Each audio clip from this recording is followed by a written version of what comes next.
오늘 하나님의 말씀 요약을 보겠습니다. 성경 들어봐요. 마태복음 28장 16절로 20절까지 보겠습니다. 마태복음 28장 16절로 20절. 11제자가 갈릴리에 가서 예수의 명하시던 산에 이르러 예수를 배웠고 경배하나 오히려 의심하는 자도 있더라. 예수께서 나와 일러 가라사대 하늘과 땅의 모든 권세를 내게 주셨으니 그러므로 너희는 가서 모든 족속으로 제자를 삼아 아버지와 아들과 성령의 이름으로 침례를 주고 내가 너에게 분부한 모든 것을 가르쳐 지키게 하라. 볼지어다 내가 세상 끝날까지 너희와 항상 함께 있으리라 하시니라. 아멘. 하나님의 말씀의 요약을 보겠습니다. 제목부터 시작. 믿음은 말씀을 계명으로 받는 것. 하나님은 말씀으로 역사하신다. 그가 아들을 통해 세상에 진리의 말씀을 주셨으니 이 진리의 말씀은 새 계명이다. 새 계명인 진리의 말씀 안에 생명이 있으니 이 생명은 사람들의 빛이다. 예수께서 주신 진리의 말씀을 계명으로 받는 자는 영원히 살고 죽지 않는다. 옛 계명은 천사로 말미암아 주신 율법이요 새 계명은 아들로 말미암아 주신 진리이다. 옛 계명은 지키면 복을 받으리라 하셨고 율법도 거룩하신 하나님의 말씀이니 율법을 범한 자도 두세 점인으로 증거를 받으면 죽임을 당했다. 새 계명은 믿으면 살리라 하셨으니 진리는 신령하여 믿으면 영원히 멸망치 않는다. 율법을 지키지 않는 것은 불순종이나 진리를 믿지 않는 것은 불신앙이다. 육체가 복을 받고 장수하려고 율법을 지킨다. 영원히 영생 복락을 누리기 원한다면 예수를 알고 믿는 그 신앙에 중단 없는 인내가 필요하다. 대인관계의 약속도 지킬 때에 효력이 나타나듯 하나님의 말씀도 내게 명하신 계명으로 받을 때에 그 계명에 대한 효력이 나타난다. 진리의 말씀을 계명으로 받으면 영생을 얻는다. 율법의 강령은 하나님과 사람을 사랑하는 것이다. 진리인 복음도 예수님처럼 서로 사랑하는 것이다. 복음에는 하나님의 의가 나타나 믿음에 이르게 한다. 믿으면 살리라 하신 말씀을 계명으로 받고 모든 족속으로 제자를 삼아 침례를 주고 가르쳐 지키라 하신 예수의 말씀을 계명으로 받자. 내오나 진리의 말씀을 계명으로 받자. 하나님은 말씀으로 역사하시는 분이십니다. 하나님께서 천지와 만물을 창조하실 때도 말씀으로 창조하셨고 또한 하나님께서 인간을 구원하실 때도 말씀을 직접 보내셔서 그 말씀으로 인간을 구원하십니다. 그리고 이제 이 세상 끝날 때쯤에는 이 세상 모든 사람들을 다 심판하실 때에 기록된 말씀으로 심판을 하십니다. 그리고 이제 이 모든 것들이 끝났을 때는 동일한 말씀으로 있으라 하신 그 동일한 말씀으로 이 모든 만물을 다 소멸시켜버립니다. 그 얼마나 뜨거운 불이면 그 뜨거운 불에 모든 원소가 다 녹아진다고 했습니다. 모든 원소가 다 분해되면서 다 폭발해버립니다. 그러므로 세상에 남을 것은 아무것도 없어지는 거죠. 사람들이 물건을 쓰고 나면은 필요 없는 것은 재활용한다든지 재활용을 못하는 건 소각시켜버립니다. 우리 인간도 육체는 흙이니 흙으로 돌아가서 소멸됩니다. 그러면 영원히 소멸되지 않는 존재입니다. 그렇다면 우리 영이 영원히 소멸되지 않는데 두 가지의 길을 우리에게 제시해놓고 있습니다. 어느 길을 선택하든지 간에 이 선택은 각자의 몫입니다. 각자의 자기가 선택해 가는 것입니다. 자기 몫이라 이겁니다. 부모도 선생님도 또 목사님도 하나님도 선택은 할 수가 없습니다. 오직 우리에게 자유의지를 주신 하나님께서 네가 믿고 천국을 택하든지 불신앙으로 네가 지옥을 택하든지 그 선택은 각자의 몫이라 이겁니다. 아무리 그 부모가 믿음이 신실하고 하나님 말씀대로 그렇게 순종한다 할지라도 자식을 대신할 수는 없는 것입니다. 아무리 훌륭한 목사님이라 할지라도 그 자식의 신앙은 자기 몫이라 이겁니다. 누구도 그 신앙에 대해서 개입할 수 없고 간섭할 수 없고 그 선택한 대로 가는 것입니다. 아쉽지만 자식이 안 믿으면 끝까지 기도는 하지만은 그 책임은 자식이 지는 겁니다. 그래서 부모가 신포도를 먹었으니 그 자녀의 이가 시냐 묻습니다. 아무리 부모가 신포도를 먹었다 할지라도 자녀의 이가 시진 않습니다.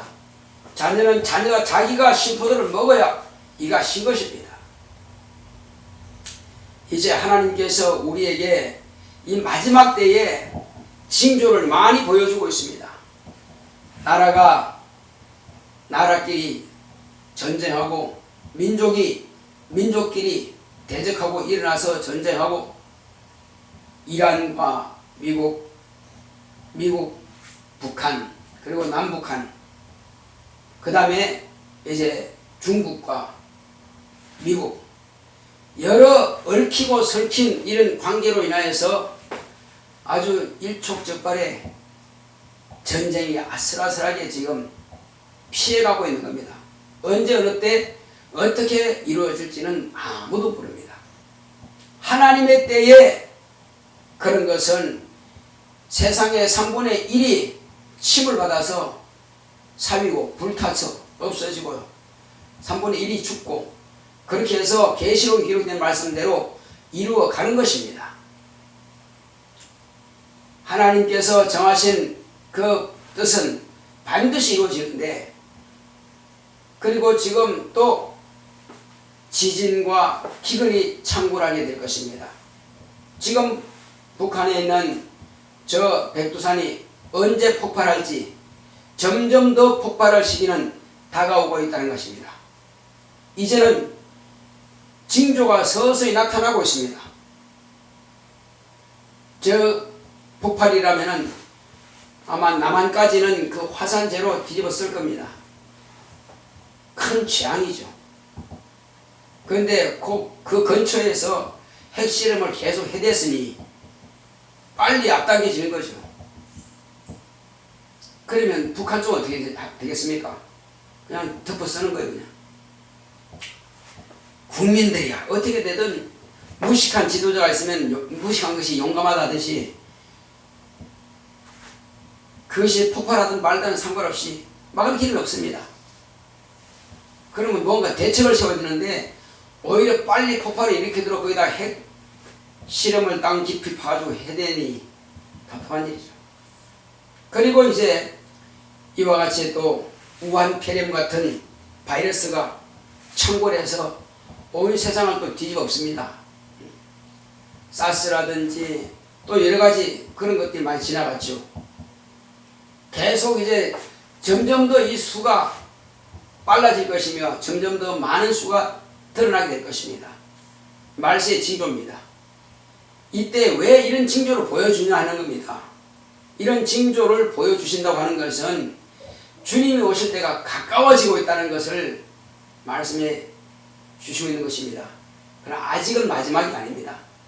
점점 더 그것이 가까워지고 있습니다. 근데 이 모든 것이 다 끝났을 때쯤 되면은 편합니다. 모든 전쟁과 이런 것들이 다 끝나고 나면은 아무 이상이 없고 아주 조용하고 평안하고 아주 좋습니다. 야, 서로 이제 평화하자 평화하자 그럽니다. 그때가 무슨 때예요? 그때가 주님 재림하실 때예요.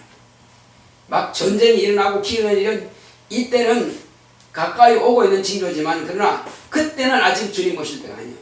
그 다음에 여기 있다 저기 있다 그리스도가 여기 있다 미국에 왔다 대한민국에 왔다 이스라엘 왔다 그런 흉흉한 말들이 있습니다. 그러나 절대 그렇게 오시는 분은 아니라 이겁니다. 어느 지역에 오신다 또 언제 오신다 그거는 말이 안 맞다 다 거짓말입니다. 그건 믿을 것이 하나도 없어요. 주님이 오실 때는 언제냐 바로 번개가 동편에 번쩍해서 서편까지 쫙 이어지는 것처럼 주님은 지구가 둥글지만은 모든 지구에 있는 사람들이 다 볼 수 있다는 것입니다. 그러면 땅에 온 것은 아니라는 말이죠. 어느 지역에 오신 것은 아니라 이거예요. 그래서 예수가 그리스도가 둘 이상 되면 전부 다 가짜라 합니다. 그분은 한 분인데 어떻게 둘 이상 될 수 있어? 다 가짜예요. 미국에 있는 것도 가짜, 한국에 있는 것도 가짜, 이스라엘에 있는 것도 가짜. 땅에 오는 거 아니라 이게. 초림 때는 이스라엘 땅에 유대 땅 베들레헴에 초림하셨지만은 재림 때는 그렇게 오시는 분이 아니라 이겁니다. 어느 지역에 오시는 것이 아니라 공중에 재림하십니다. 그러면 오히려 땅에 있는 사람들이 첫째 부활에 참여할 사람들이 공중으로 올라간다 이겁니다. 그것을 호련히 변화된다 그러죠. 옷을 입은 채로 올라가는데 올라가면서 옷은 다 불타서 없어지는 거예요. 이 엄청난 속도로 올라가기 때문에. 그러므로 하늘에서 공중혼인잔치가 벌어지고 있을 때 땅에서는 전쟁이 일어나죠. 한 5개월 정도 됩니다. 이 5개월 동안 엄청난 전쟁이 발발해서 땅에 있는 사람들은 다 죽습니다. 다 죽어요. 다만 지금 율법을 지키고 있는 이스라엘 백성들만 남습니다. 모든 이방인들은 다 죽어요. 그래서 지금 천년 왕국 때 그래 왕국 해감이라고 그러죠. 여호와의 증인들 그때 천년 왕국 들어간다나 그 다음에 또 요즘 무슨 이단이 많이 참고하죠.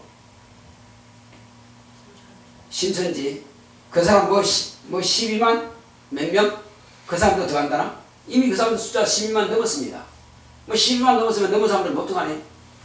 근데 그들은 다 12만이면 무조건 12만이래. 다 들어간대. 전부 거짓말입니다. 그건. 다 거짓말이야. 자, 이스라엘 백성들은 첫째 부활에 참여한 사람이 14만 4천여 명입니다. 그러나 이방인들은 수를 헤아릴 수 없습니다. 수를 헤아릴 수 없을 만큼 충만한 수가 첫째 부활에 참여합니다.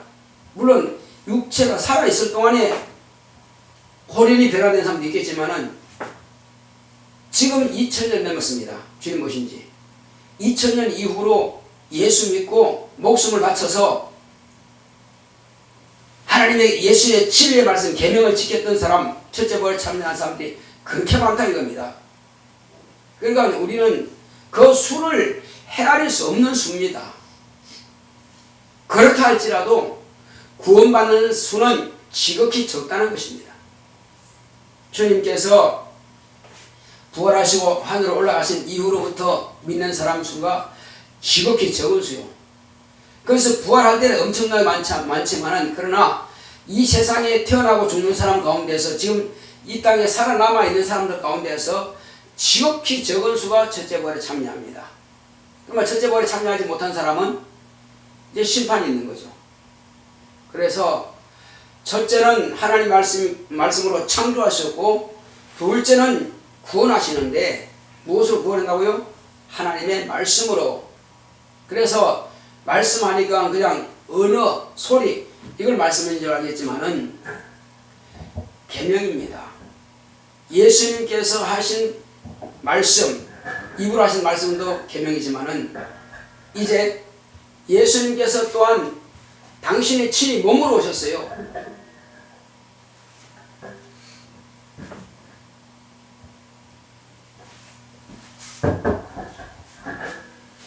몸으로 이루어놓으신 모든 역사, 그 또한 계명입니다.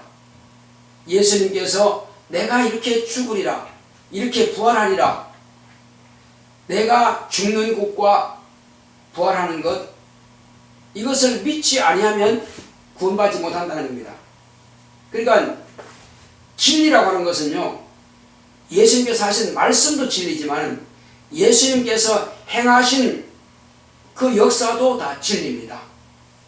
예수님 당신 자체가 진리예요. 그리고 예수님께서 이제 다시 오신다는 말씀, 그것도 진리예요. 부활도 진리, 우리가 부활한 것도 진리입니다. 왜? 그건 변하지 않는 말씀이라 이거죠. 이것을 우리가 계명으로 받느냐 받지 않느냐 차이는 엄청난 것입니다. 네가 부활한다는 사실을 네가 믿느냐?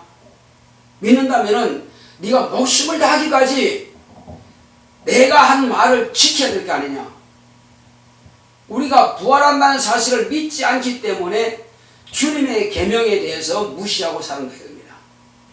적어도 우리가 주님께서 부활하신 것처럼 나도 그렇게 생명의 부활로 나온다는 사실을 인정한다면은 주님이 우리에게 하신 그 말씀을 무시할 수가 없다는 것입니다. 제가 왜 이 마태복음 28장 16절에서 20절까지의 말씀을 기록한 오늘 본문으로 선택했느냐면은 이거 주님께서 마지막으로 그 제자들에게 하시는 당부입니다. 분부다. 왕이 신하들에게 백성들에게 분부하신 것처럼 분부다 이겁니다. 예수님께서 명령하신 것은 이렇게 하라는 것입니다. 왜 이렇게 해야 되느냐 그러면 먼저 예수를 알고 저분이 생명을 주시는 주인이시구나. 저분이 나에게 생명 주시기 위해서 당신의 목숨 바쳐서 당신의 몸을 찢으시고 피와 살을 다 주셨구나. 그러므로 먼저 이 사실을 아는 사람이 자기만 간직하고 가만히 있다가 죽고 끝나버리는 것이 아니라 빨리 이 소문을 다른 사람들에게 전달해 주어서 그 사람들도 너와 같이 내가 그를 위해서 죽었고 그를 위해서 피를 흘렸으니 그도 구원받게 하라는 바로 지극히 지엄하신 왕의 명령인 것입니다. 이것이 계명이에요. 먼저는 내가 이 사실을 알고 믿고 인정하고 그 다음에 내가 이렇게 생명 얻었으면은 남들도 그와 같이 나처럼 여러분처럼 믿고 생명 얻도록 하라는 예수님의 계명인 것입니다.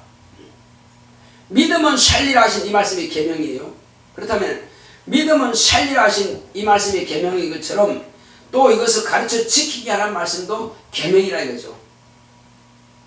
내가 믿고 살게 된 것 요것만 좋아할 것이 아니라 너도 그러면 다른 사람들에게 믿게 해서 그도 믿고 살게 하라는 것입니다.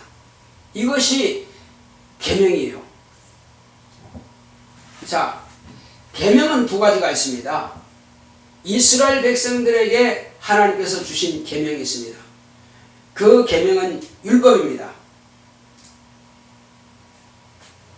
613가지의 조항이 있습니다. 계명의 조항이 있어요. 그것을 아주 줄기만 추려놓은 것이 10계명입니다. 원래 613가지가 있어요. 그렇지만 아주 그냥 핵심을 그냥 꼭 요거다 하는 것만 간추려 놓은 것이 하나님께서 모세에게 돌비에 새겨서 주신 그 10계명입니다. 1계명에서 4계명까지는 하나님과 인간 관계에 있어서 마땅히 순종해야 될 부분, 그리고 5계명부터 10계명까지는 이웃에 대한 마땅히 사람과 사람 관계에서 지켜야 될 그런 계명인 것입니다. 이 10계명을 반드시 이스라엘 백성들은 지켜야 한다는 것입니다. 안 지키면 복이 아닌 저주를 보응을 받는 거죠. 그래서 율법을 지킬 때는 왜 지키느냐? 육체가 강건하고 모든 범사의 환경이 형통하고 또 그것을 지키면은 장수의 복을 누리기 때문에 그래서 복을 받는 것입니다. 그래서 율법을 계명으로 받아들이고 지키는 것입니다. 안 지켰을 때는 만약에 율법을 범한 사람이 있다. 누가 보았다. 그 사람은 돌로 패죽이라 했으면 돌로 패죽여야 됩니다. 도둑질했다. 어느 손으로 했느냐? 오른손으로 잘라버려. 이것이 율법입니다. 엄청난 거죠. 두려워 떨죠. 자, 그런데 어떤 사람이 율법을 범했는데 재판장 앞에 섰습니다. 네가 이 사람의 죄 짓는 거 봤느냐? 예, 봤어요. 넌 대퇴했다. 또 다른 사람 본 사람이 있느냐? 예, 있어요. 누구냐? 내 친구 봤는데요. 그래서 2명이나 3사람이 율법을 범하는 것을 봤다고 증거를 하면은 그 사람은 반드시 죽습니다. 참 무서운 거예요. 그래서 율법에 대해서 그 계명을 하나님의 입으로 하신 말씀이기 때문에 그 말씀은 거룩하다 이거죠. 거룩한 말씀을 범했을 때는 2-3명의 증거로 인해서 죽임 당하고 살지 못한다는 것입니다. 하물며 하나님의 아들의 입을 통해서 명하신 이 진리의 말씀은 어떻게 했냐 이겁니다. 율법은 범하면 죽는다는 것이고 그러면 진리는 믿으면 산다는 것입니다. 따라했습니다. 율법은 범하면 죽는다. 진리는 믿으면 산다. 차원이 다릅니다. 율법을 왜 주시느냐? 하나님을 조물주를 기억하고 기념하라 이거예요. 근데 몰랐어. 안 지켰어. 죽어. 형벌을 통해서 보응을 통해서 하나님은 살아 계시는구나 알게 하는 것입니다. 진리는 이건 보응이 아니고 보상입니다. 믿으면 살리라. 너는 본래 지옥 자식으로 너는 죄인으로 지옥 갈 수밖에 없으나 내 아들이 너를 위해서 대신 죽임 당했으니 너는 내 아들을 믿음으로 살라 하신 겁니다. 그러므로 믿음은 살리라 하신 그 말씀을 따라서 우리가 계명을 받고 계명이라고 하는 것은 반드시 내가 지킬 때만이 계명이 되는 것입니다. 안 지킨다 계명이 안 되는 거예요. 하나님의 입장에서는 계명으로 주셨지만 받아들이는 사람이 그것을 인정하지 않는다면 계명이 되지 못하는 것입니다.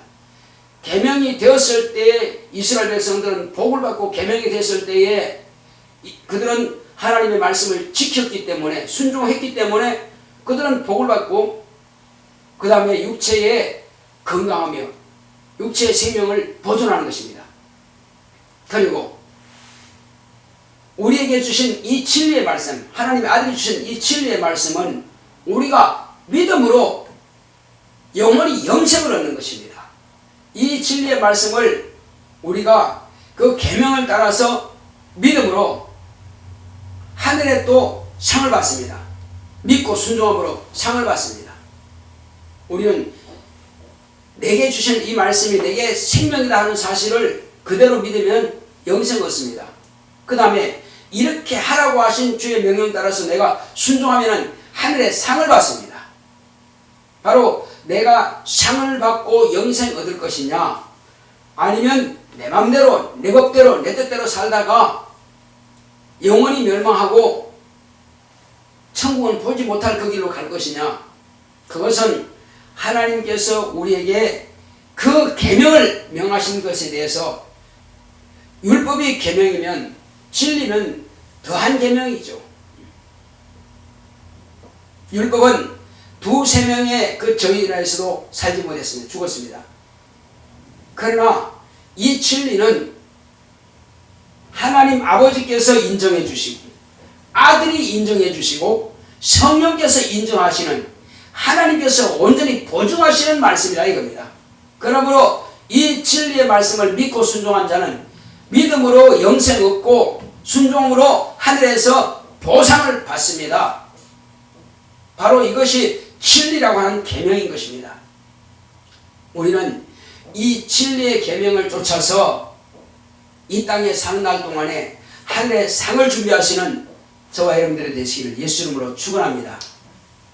그러므로 하나님께서 명하시는 이 계명은 우리가 안 지켜도 되고 지켜도 되는 것이 아니라 반드시 예수님께서 하신 말씀을 따라서 우리가 진리를 믿음으로 영생 얻게 되는 것입니다.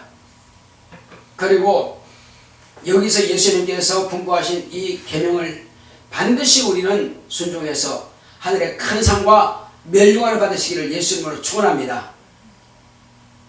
이것은 율법의 대강령이 뭡니까? 율법의 대강령이 사랑하랍니다. 마음을 다하고 뜻을 다하고 힘을 다하고 지혜를 다하고 목숨을 다해서 주 너의 하나님을 사랑하고 그리고 이웃을 내 몸같이 사랑하라. 율법의 대강령이 사랑합니다. 사랑하랍니다.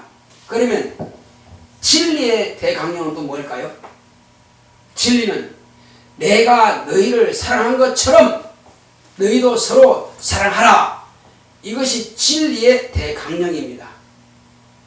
똑같은 사랑인데 율법과 복음의 진리의 차이가 뭐냐? 율법은 이웃을 사랑할 때는 내 자신처럼만 사랑하면 되지만은 진리는 하나님을 사랑하듯이 그렇게 이웃을 사랑하라는 것입니다.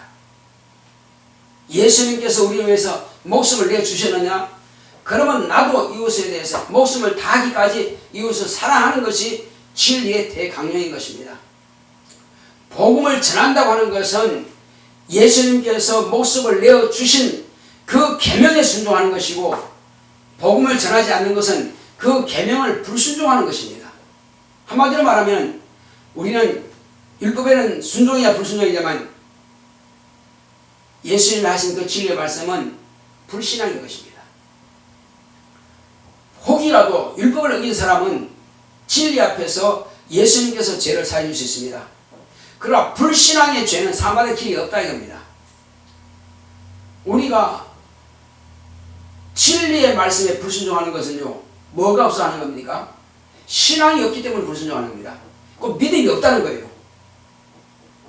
그래서 야고보서 보면, 야고보는 누구라, 야고보를 쓴 사람은 누구라 그랬어요? 요한의 형 야고보입니까? 예수의 바로 첫 동생 야고보입니까? 잘 모르겠어요. 바로 이 야고보서를 쓴 사람은 예수님의 바로 아래 동생입니다. 유다서를 쓴 사람은 예수님 바로 아래 동생 유다입니다. 그런데 예수의 종이라고 하거든 자기들은요. 동생인데 지칭해 자기는 예수 그리스도의 종합니다. 왜? 그분은 하나님이시니까. 자라날 때는 형님이라고 다툼도 있었겠죠. 그런데 자기가 성찬하시는 예수님을 보았고 약속하신 성령을 모시고 난 이후부터 그분은 내 형님 정도가 아니라 그분은 하나님이시구나 이것을 알았다 이겁니다.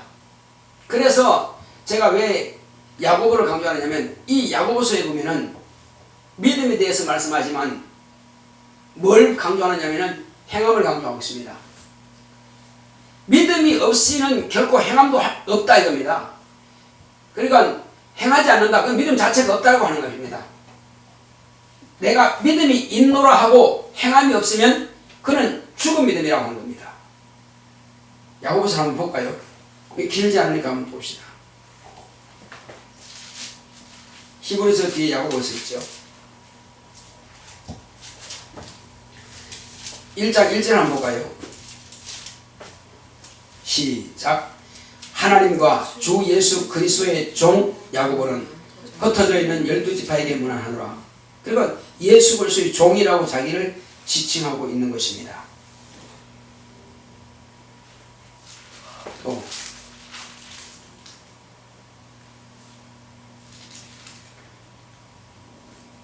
자, 2장 26절 보겠습니다. 25절 26절 시작. 또 이와 같이 기생라합이 사자를 적대하여 다른 길로 나가게 할 때에 행함으로 의롭다 하심을 받은 것이 아니냐. 영혼 없는 몸이 죽은 것 같이 행함이 없는 믿음은 죽은 것이니라. 행함이 없는 믿음은 죽었다는 거예요. 그러니까 믿음이 아니라는 거죠. 믿음이 어떻게 죽습니까? 믿음은 예수님께서 믿으면 살리라 하셨으면은 아버지를 믿으니 또 누굴 믿으라고 그랬어요? 나를 믿으라 그랬습니다. 믿으면 살기 때문에 믿으라 한 겁니다. 그런데 그 말씀은 내가 계명으로 받는데 너희는 온 천에 다니며 모든 족속을 제자로 삼아 아버지와 아들과 성령의 이름으로 침례를 주고 내가 너에게 분부한 모든 것을 가르쳐 지키게 하라. 이거는 안 한다. 그러면 첫 번 안 믿는 거나 두 번째 안 믿는 거나 같이 취급해버린 겁니다. 믿으면 살리라 그 말씀이 안 믿어지니까는 이것도 안 한다는 거죠. 예수님께서 하신 말씀은요, 믿으면 살리라 말씀하신 것과 가르쳐 지키라 하신 이 말씀과 동일한 말씀이에요. 자, 여러분, 우리가 부모로부터 전도를 받았던, 친구로부터 전도를 받았던, 그렇게 예수님께서 나 위해서 죽으셨으니 그 예수를 믿자 해서 전도를 받아서 나와서 지금 우리가 믿고 구원받은 것 아닙니까? 누군가가 나를 위해서 복음을 전해 주었다 이겁니다. 그럼에도 불구하고 나는 누구로부터 수고를 함을 받고 누구로부터 비방을 받고 판단을 받고 조롱을 받고 싫어하지만 어쩔 수 없이 끌려나와서 알고 봤더니 야 진짜네 이렇게 믿었다 이겁니다. 그럼에도 불구하고 나는 남들에게 이렇게 이와 같이 싫은 소리 듣기 싫고 전도하는 건 귀찮고 내 할 일이 바쁘고 그래서 전도하는 것을 무시해버리고 주님 명령하신 것을 다 무시해버린다면은 그러면 그 사람들은 어떻게 사느냐 이겁니다. 내가 전도를 받아서 살았으면은 또 남도 전도해서 내 수고를 통해서 그것도 살려야 될 게 아니라는 겁니다.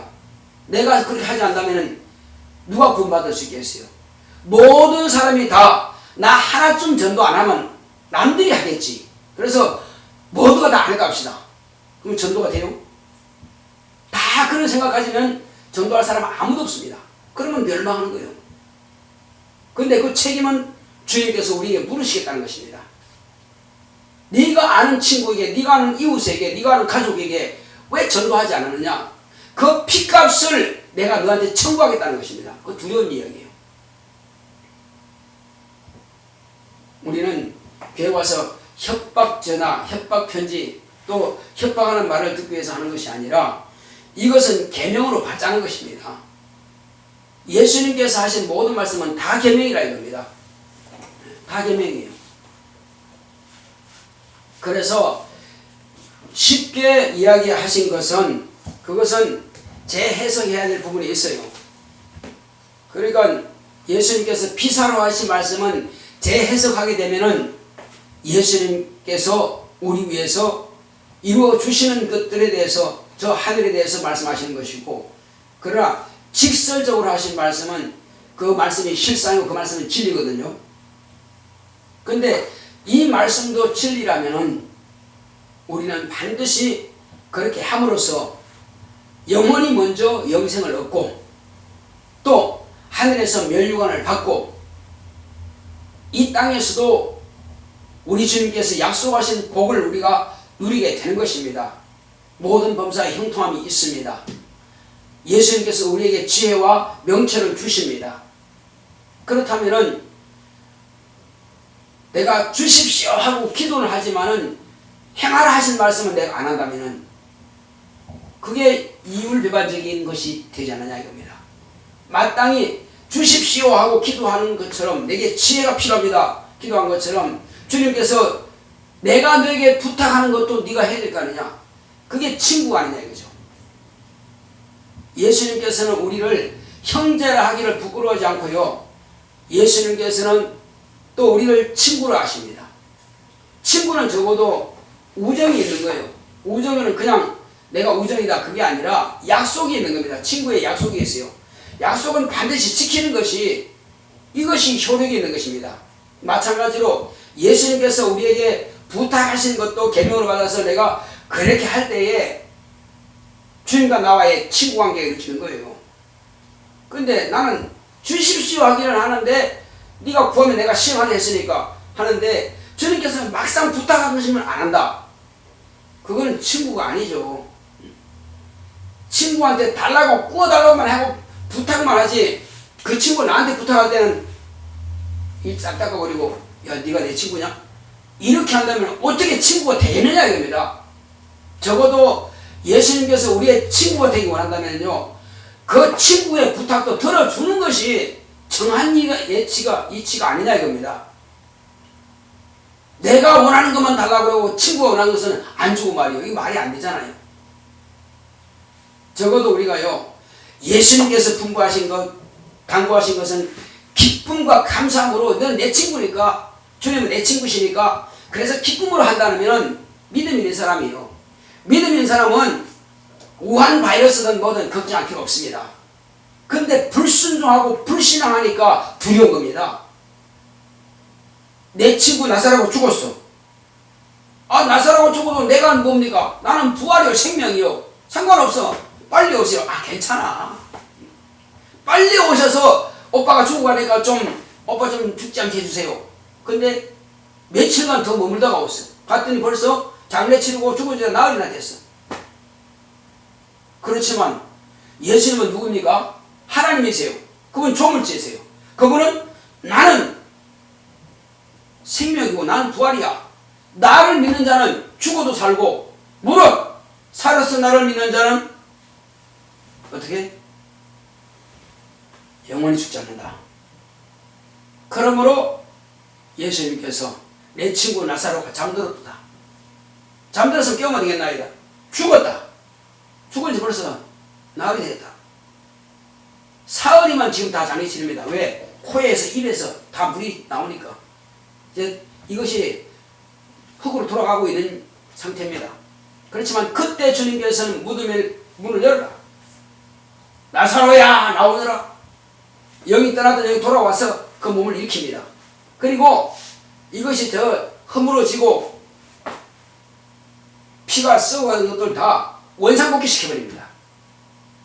흙으로 사람을 만드신 하나님께서 죽어서 썩어가는 그 송장이라 할지라도 쌩쌩한 몸으로 바꿔놓을 수 없겠느냐 이겁니다. 여러분 그가 불가능하겠습니까? 가능하죠. 하나님은 모든 것이 다 가능하다. 그래서 믿는 자에게 능치 못한 일이 있겠느냐? 하나님이 능치 못하심이 없기 때문에 믿는 자도 능치 못하심이 없는 것입니다. 그러므로 어떤 병 때문에 두려워할 일은 없다 이겁니다. 그 안에 나는 믿음이 있다면 능히 내가 죽었다 할지라도 주님 날 살리시리라. 그런 믿음이 있다면 무엇이 두렵냐 이겁니다. 바이러스가 세균이 충이 두렵지 않습니다. 그 믿음이 없으니까 두려워할 수밖에 없어요. 우한 바이러스요. 이거 폐가 그냥 상해버립니다. 폐가 망가져버려요. 그래서 죽는 거예요. 병 자체는 두려운 겁니다. 다만 믿음이 있는 사람은 그 병에 대해서 두려워할 필요가 없다는 것입니다. 믿음이 없으면 두려운 거죠. 조심은 인간으로서 조심할래. 손도 씻고 마스크도 써도 하되 그러나 그것 때문에 죽을까 두려워할 필요가 없다는 겁니다. 왜? 생명은 주님의 손에 맡겼고 내가 죽어도 살고 살아도 주를 위해 산다면 영원히 죽지 않은 영생이 있고 그 다음에 내가 주님의 일을 잡고 있는 이상 주님은 나를 포기하지 않습니다. 반드시 그 이루기까지 나를 보호하신다는 사실입니다. 여러분 주님의 일을 여러분들 잡고 있습니까? 주님께서 여러분들을 지금 기대하신다면 여러분들을 통해서 주님께서는 뭘 기대할 거 있습니까? 아, 돈 많이 벌어갖고 헌금 많이 해요. 그게 기대할 겁니까? 아니면 내가 이제 방 끝나고 돌아가면 전도하겠습니다. 그리고 죽는 날까지 부지런히 난 예수님을 간증하고 증거하겠습니다. 그런 말씀을, 그런 뜻을, 그런 소망을 예수님께서 여기 말씀하신 대로 마태복음 28장 16절에서 20절까지 기록된 말씀을 여러분들이 잡고 내가 주님의 손에 잡혀서 내 입을 주님께서 여시고 생하도록 내가 쓰임받기 원합니다. 그런 마음과 그런 다짐이 있습니까? 그렇다면 어떤 병도 여러분들을 이기지 못하는 것입니다. 귀신도 마귀도 여러분들을 결코 해할 수가 없어요. 그런 소망이 없고 그냥 나 한 몸만 그냥 겨우겨우 살다가 그냥 가면 되지, 그는 아니라는 거 있으면 병 두려워합니다. 교회에 나와 있는다고 저 다 믿음 있는 게 아니에요. 남들은 귀신도 쫓아내고 병도 고치고 전도도 하고 가는데 아무것도 못해. 그 사람과 내가 똑같은 믿음이 아니란 말이에요. 이 사람은 뭐 목숨 걸고 한다 이거죠. 아 죽으면 죽지 가지고 뭐 이 정도로 그냥 담대하게 하기 때문에 병이 어디 거의 그 사람에게 감히 가까입니까? 귀신 어찌 그 사람이 해칠 수 있습니까? 마귀가 어찌 그 사람을 해칠 수 있어요? 내 것에 손대지 마라. 주님께서 내 것이라 이거요. 누가 감히 내 것에다 침발하려고 그래. 내 것에 손대라고. 손대지 마. 내 거야. 욥이 말이요. 아무리 악창이 나도 원망하지 않습니다. 주님을 대면해서 좀 대화하고 싶다. 욥아 하고 이제 욥에게 말씀했습니다. 하나님께서 네가 정거느냐? 주여 내가 무지한 수치입니다 하고 회개했더니 병 다 고치 말았습니다. 그리고 자식, 딸, 열을 주셨고요. 갑절이나 복을 주셨습니다. 하나님이 능히 할 수 있는 분이에요. 그러니까 내가 내 믿음이 과연 하나님 앞에 인정받는 믿음이냐, 내가 실제로 그 말씀을 계명으로 받아서 실천할 능력이 있느냐, 거기에 따라서 세상 돌아가는 것에 두려워할 수도 있고 아니면 자신만만하게 두려워하지 않고 이겨낼 수 있고, 하나님께 내가 인정받는 사람, 주님 앞에 쓰임받는 사람, 주님의 장족에 붙잡힌 당한 사람은 아무것도 염려하지 말아야 돼요. 거짓말 것도 없다 이겁니다. 사람이 다 두려워뜬다 하지만 두려워떨 이유가 없습니다. 나는 주님의 것이고 내 생사는 다 주님 손에 있다 이겁니다. 병에 있는 것이 아니고 귀신에 있는 마귀에 있는 것이 아니고 사람의 손에 있는 것이 아니고 내 생사는 주님의 손에 있다. 그래서 베드로가 잡혀서 옥에 갇혔습니다. 야고보를 칼로 딱 목을 잘랐더니 사람들이 와 좋아하더라 이거지. 그래서 헤롯이 또 이 사람 저 사람 막 잡아들입니다. 그렇지만 베드로는 감옥들었습니다. 베드로는 하나님의 것이에요. 하나님 손에 있습니다. 그러니까 베드로는 이걸 잘 알아요. 비록 야고보가, 사도 야고보가 목을 딱 잘려서 죽었다 할지라도, 자기를 내리면 또 목 친다 할지라도 편하다 이겁니다. 죽으면 주님께서 가셨던 그 낙원에 가서 편히 쉬면 되는 것이고, 살아있으면 복음 전하면 되는 것이다. 그러니 얼마나 편하겠어요. 편안하게 잠자보시니까 답답하신 분이 누구 답답한 거예요? 베드로는 그게 편하고 답답하지 않고 편히 잠들었는데 답답하신 분은 주님이시지. 그 깨워가지고 꺼내야 될 거 아니에요. 천사를 보내가지고 야 천사야 너 저 감옥문 새거 있는 거 다 열어라. 다 열어버리고 꺼내라. 꺼내가지고 내 복음 전하게 해라. 꺼내가지고 또 복음 전하고 있는 것입니다. 안 죽어요. 주님의 손에 있는 사람, 주님께서 쓰시는 사람은 안 죽습니다. 주님의 때가 돼야 됩니다. 바울을 그렇게 몽둥이로 패고 돌로 패도 바울이 안 죽는 건요, 아직 바울이 죽을 때가 안 됐어. 그러니까 죽을 때가 안 된 사람은 죽지 않습니다. 하나님의 때에 그건 죽는 거예요. 그래서 모든 것을 목숨을 갖다가 주님의 손에 맡겨버린 사람은 어떤 것도 두려워할 것도 없고 염려와 근심할 것 없습니다. 저와 여러분들은 예수님께서 우리에게 명하신 이 진리의 말씀을 순복함으로써, 이 진리의 말씀이 내 안에 충만함으로 마귀도 두려워 떨고 귀신도 두려워 떨고 어떤 병도 어떤 사람도 내 앞에서는 한마디로 근심거리가 전혀 되지 않는다는 사실을 믿으시고 인정하시기 바랍니다. 이 길만이 저와 여러분들이 살 길입니다. 세상에서는 생명 보존할 길이 없어요. 누구도 우리 생명을 책임지지 않습니다. 오직 우리를 구원하시는 예수님만이, 우리를 하나님 자녀 삼으시고 우리를 예수님의 제자 삼으신 바로 예수 그리스도만이 우리의 생명을 책임지신 분이십니다. 할렐루야. 그분께 우리의 모든 것을 맡기시고 그분의 계명을 반드시 실천하기로 결심합시다. 할렐루야. 예. 계명은 실천할 때 계명입니다. 실천하지 않으면 진리가 계명이 될 수 없어요. 진리는 내가 실천할 때 계명인 것입니다. 실천하지 않은 사람에게는 절대 계명이 아닙니다. 불순종한다면 무슨 계명입니까? 계명이 안 되죠. 그래서 이 진리를 계명으로 받자는 것입니다. 자, 우리 내오나 진리를 계명으로 받자. 시작. 내오나 진리를 계명으로 받자. 내오나 진리를 계명으로 받자. 내오나 진리를 계명으로 받자. 우리 장들 때 주여 나로 하여금 이제 주님의 장중에 붙잡아 주님의 손으로 나를 붙잡아 쓰시고 주님의 뜻 안에서 내 생명 주님께 맡깁니다. 마음껏 주님께서 쓰시고 내가 주님의 뜻대로 살기 원합니다. 나를 인도하소서 하시겠습니다.